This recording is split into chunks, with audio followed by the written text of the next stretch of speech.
Cette revue de la presse vous est offerte par le ministère camerounais des Transports. Chers conducteurs, l'excès de vitesse ou la vie, il faut choisir. L'inattention, l'imprudence, l'impatience ne vont pas avec le volant. Ceci est un message du ministère des Transports. Bonjour à tous et bienvenue à cette revue des grandes unes parue en kiosque ce matin au Cameroun. La presse est fortement marquée par l'information relative à la Banque des États de l'Afrique centrale. Mais tout de suite et maintenant, parlons des lions indomptables avec le quotidien Le Jour qui nous renseigne que le corps sportif assigne la FECAFOOT en justice. C'est l'objet d'une correspondance du président de cette firme le 2 août dernier. L'information, vous la retrouverez au complet en page 9 du quotidien Le Jour qui nous amène également à l'ouest du Cameroun et s'interroge un agenda caché autour du MRC. Le journal nous propose ce matin une enquête sur la contestation des résultats d'élections internes. Retrouvons l'interview du nouveau secrétaire de la fédération régionale. On parle également dans les colonnes du quotidien Le Jour ce matin du tribunal militaire d'Ebolova. L'ex-sous-préfet de la Lukundje sera jugé pour meurtre. La Nouvelle Expression parle des huiles raffinées ce matin et nous renseigne que les prix resteront élevés au troisième trimestre 2022. Entre juin et septembre 2022, la production des raffineries d'huile du Cameroun devrait rester stable en comparaison avec le trimestre précédent. L'information, vous l'aurez en page 3. En petite une, on parle de Kribi. Cabral, Libye menace Mbamba. Trafic d'influence, un faux avocat aux arrêts. Ouagadougou, les maquis font la résistance et puis déstabilisation du MRC, des mercenaires en mission à l'ouest. À la une de Le Reporter Hebdo ce matin, on parle de l'opération Épervier. Le pape de l'eau libérée titre ce matin le journal. Suite aux réquisitions de madame le procureur général du tribunal criminel spécial, Sieur Atanganakuna a été libéré vendredi dernier, nous renseigne ce matin à page 10. Le Reporter Hebdo. Pour la grande tribune, on parle de la population du Cameroun et puis on s'interroge. Où est passé le recensement général? Le recensement de la population du Cameroun instruit par le président de la République depuis 2015 est aux oubliettes, alors que la dernière opération du genre au Cameroun s'est tenue il y a de cela 17 ans. Pourtant, le ministère de l'économie, de la planification et de l'aménagement du territoire estime qu'il n'est pas possible de faire de la population un facteur effectif de développement sans la connaître dans sa composition, sa structure et ses mouvements. L'information au complet, vous l'aurez en page 7. Le quotidien national bilingue Cameroun Tribune parle ce matin d'éclairage public et s'exclame que la lumière soit. Selon le journal ce matin, le chantier est immense dans la plupart des municipalités du pays où, pour le moment, ce sont surtout les grands carrefours et les axes principaux qui sont éclairés la nuit.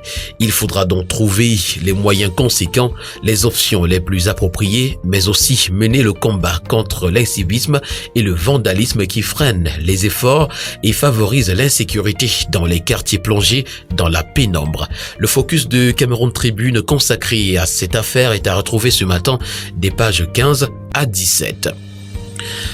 Le quotidien de la santé, EcoSanté nous amène à l'hôpital de district de la MIFI et nous renseigne que Dafra Pharma offre un château d'eau d'une capacité de 5000 litres. Forum mondial sur le journalisme scientifique 2022, Joseph Benboum, nommé coordonnateur régional de l'Afrique francophone. Parlons maintenant de cette affaire de la BEIAC avec le quotidien Mutation qui titre l'épreuve de nerfs. Un recrutement entaché d'irrégularité à l'origine d'une crise au sein de l'institution communautaire. L'information est à retrouver en page 9. En petite une, on parle d'insécurité. Une élève égorgée à Yaoundé. CNPS Minjustice cap sur la sécurité sociale. Le quotidien Vert Émergence titre pour sa part ce matin népotisme, scandale dans les recrutements à la BEIAC. Le gouverneur et le PCA sont à couteau tiré. Pour le quotidien L'Info à chaud, BEIAC, Banque des États de l'Afrique centrale, la malgouvernance du gouverneur est à retrouver les pages 2 à 3. Le quotidien L'économie qui nous en parle davantage ce matin titre BEIAC, le recrutement de la discorde. Hervé Doba, président du conseil d'administration de la Banque centrale, par ailleurs président du comité ministériel de l'Union monétaire de l'Afrique centrale l'UMAC, demande l'annulation du concours organisé le 28 mai 2022 qui selon lui a été émaillé d'incidents significatifs. De son côté, Abbas Mahamatoli souligne qu'aucun organe ne saurait s'immiscer dans les attributions du gouvernement recrutement de la BIAC. L'information ce matin est à retrouver au complet à la page 3. Le quotidien Econews qui en parle également ce matin titre le népotisme en coin. La crédibilité et la fiabilité du processus de recrutement des cadres d'encadrement supérieur à la BIAC met en conflit le gouverneur de la Banque centrale et le PCA. Les deux responsables se sont engagés dans une guerre épistolaire. Sur quel levier reposent les soupçons de favoritisme, d'abus et de népotisme au cours du dit processus? L'analyse que nous propose ce matin le quotidien Econews est à retrouver à la page 5. Terminons avec le journal Libération Plus qui titre également recrutement à la BIAC, le gouverneur et le PCA à couteau tiré. Le gouverneur Abbas Mahama-Touli publie les résultats du concours de recrutement à la BIAC entachés du népotisme et du favoritisme. Sur 30 personnes admissibles, 13 sont issues de la famille du gouverneur et des proches des amis du gouverneur. Toute chose qui ne plaît pas au PCA qui décide d'annuler le dit concours. C'est à retrouver ce matin en page 3. En petite une, on parle d'opération épervier, de nouvelles arrestations en vue. Dans le cadre de l'assainissement des finances publiques engagé depuis 2006, avec l'arrestation de plusieurs pontes du régime, Paul Biya ne s'arrêtera pas en si bon chemin. L'homme de Bourméga s'apprête à passer à la vitesse supérieure avec une vague d'arrestations dans les tout prochains jours, nous renseigne ce matin le journal Libération Plus. Mesdames et messieurs, voilà qui met un terme à cette revue des principales une en kiosque au Cameroun.